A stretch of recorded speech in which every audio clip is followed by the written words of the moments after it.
Welcome to Coruzant Technologies, home of the Digital Executive Podcast. Welcome to the Digital Executive. Today's guest is Jodie Kelly. Jodie Kelly is the CEO of Electronic Transactions Association, or known as ETA, the trade association representing the payments technology industry. Jodie brings to ETA more than 25 years of experience managing and providing strategic guidance to large organizations. As CEO, Jodie serves as the voice of and representative for the innovative and dynamic payment ecosystem and directs the international public policy, industry affairs, and educational activities of ETA. Prior to joining ETA, Jodie served as Senior Vice President and General Counsel for BSA, the Software Alliance. In that role, she had broad responsibility for strategic, operational, legal, and financial issues, overseeing programs that supported the software industry in more than 30 countries around the globe, and acting as a spokesperson for BSA and the business software industry in front of a wide variety of audiences. Well, good afternoon, Jodie. Welcome to the show. Thanks. It's great to be here. Absolutely. Thank you for making the time. Appreciate it. You know, sometimes I traverse the globe, but I love doing this on a daily basis, jumping out of bed and meeting some great people like yourself. Jumping right into your first question here. You've got over 25 years of experience managing large organizations. Can you share some pivotal moments in your career that led to your current role as CEO of Electronic Transactions Association, or ETA? Yeah, my career is actually not particularly linear in a way that I have to say has been amazing. I started my career as a lawyer.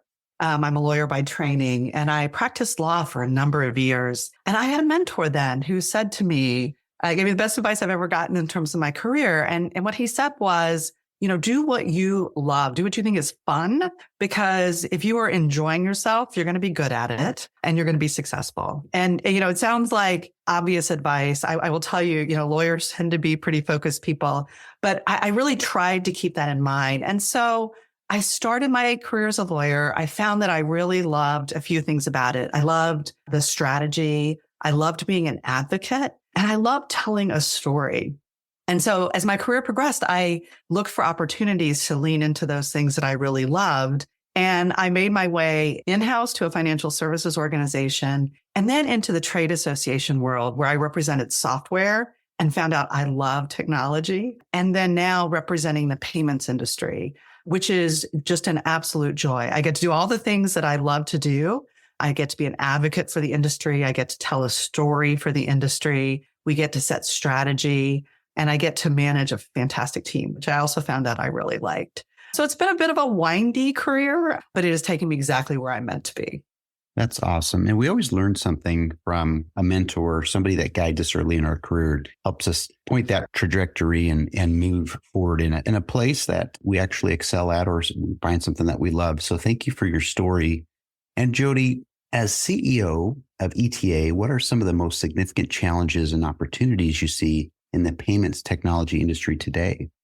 The payments industry, I have to say, is an industry that I had never thought of as an industry until I got approached about this job.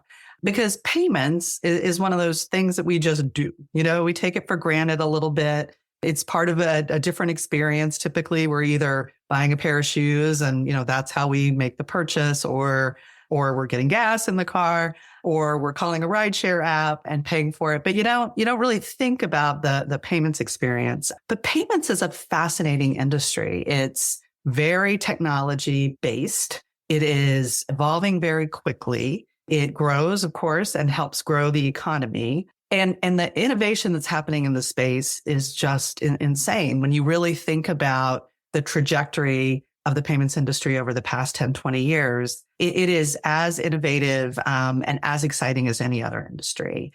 And the opportunities are everywhere. I mean, so, just think about it. It's not just those experiences, that I just rattled off, like how do you pay for your groceries or, how do you pay for, ice cream? But it's, I'm a small business and I'm trying to get off the ground. And how can I boost sales? And incorporating electronic payments experiences boost sales. And it not only causes more people to come in and purchase because it's easy, but it also causes ticket prices to go up. Or what about I'm a small business and not only do I want to boost sales, but I need a solution that helps me manage my business because I'm tiny and I don't have time to do anything, other than get done what needs to get done. Well, software is integrating payments. So you have single solutions that can help, schedule your employees or order your supplies and accept payments. As you think about like every segment of the economy, whether it is, small businesses, large businesses, businesses that want to go digital online, consumers who have not been part of the financial ecosystem, there are payment solutions that are kind of reaching these people and these companies. So there's unbelievable possibility. And, we've all seen, the go to a store and leave without having to even tap a card, right, on the way out, or, pay with your watch, or, the innovation happening in payments is crazy. Tons of opportunity. Where there's opportunity, there's always challenge. So public policy is a place that we focus a lot. If policymakers get the policy environment wrong, it can really stifle innovation. And that's true in payments, and that's true in every kind of innovative technology area. But it is a place that, you have to be deeply engaged on an ongoing basis, to make sure that policymakers who are well-intentioned don't inadvertently, put policies in place that make it harder to innovate and harder to create. So that's a big area. And that's true both at the federal level and in the states where a lot of legislative activity happens.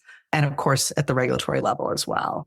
So public policy is one big area that may not be obvious when you're thinking about what are the challenges with industry, but it's a real one. And the other thing I would mention is it's a challenge that this industry is clearly up to, but it's a real challenge, and that is security.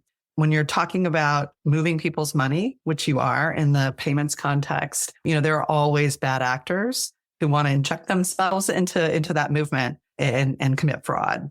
And, fraud is an ongoing challenge. It's going to be an ongoing challenge. It's just the nature of the business. And so the industry spends significant time and resources fighting that fraud. And of course, making consumers whole, in those instances where there's credit card fraud, for example. 60% of US credit card holders have been victimized by fraud, 52 million Americans reaching about $5 billion. It's a real problem, but it's one that this industry is committed to meeting and has been meeting. Thank you, Jodie, for laying all that out for us today. It is important to recognize what goes into, electronic payment processing.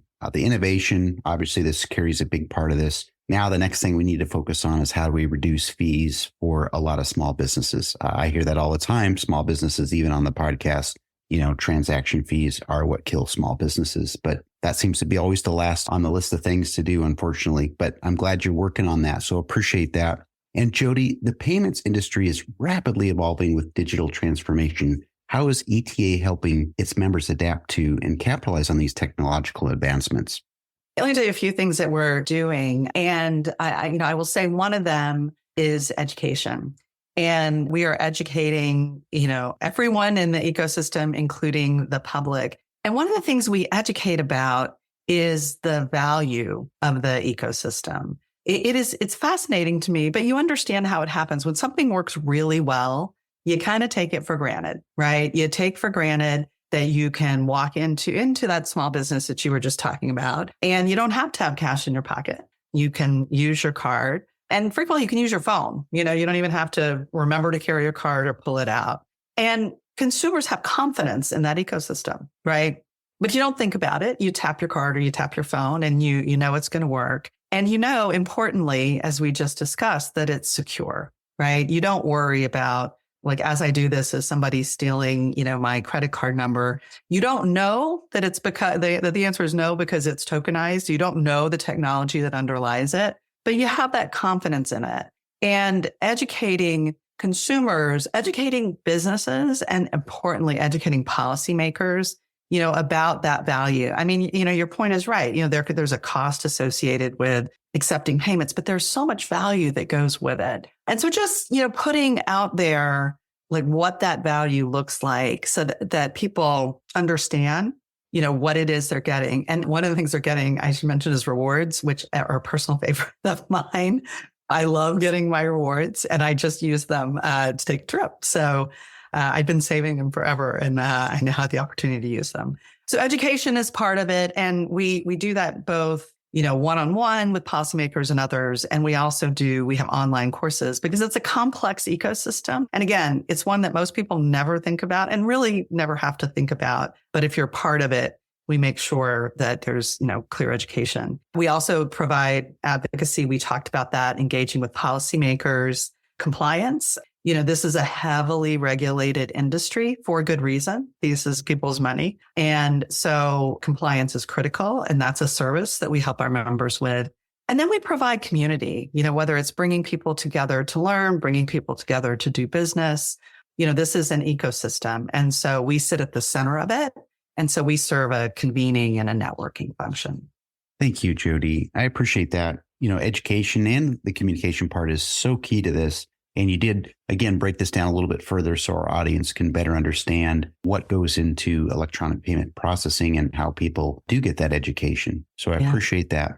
Jodie, last question of the day. Looking ahead, what are some of the emerging trends in the payments technology space that you believe will shape the future of the industry?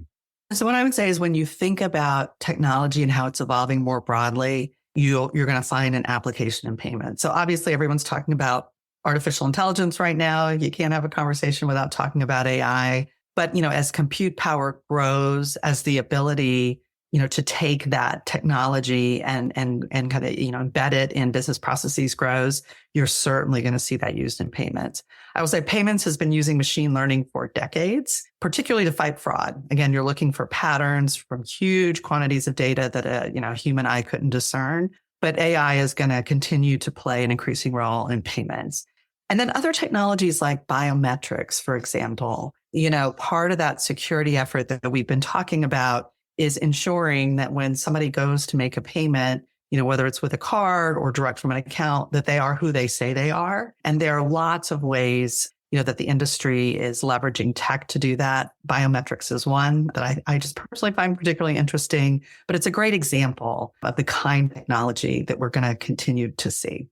Thank you, Jodie. I do like highlighting some of the tech. Obviously, this is a tech podcast. One thing we do highlight a lot, I'd say in the last 12 plus months, was AI, which is a word that's been almost, I would say, overused at this point.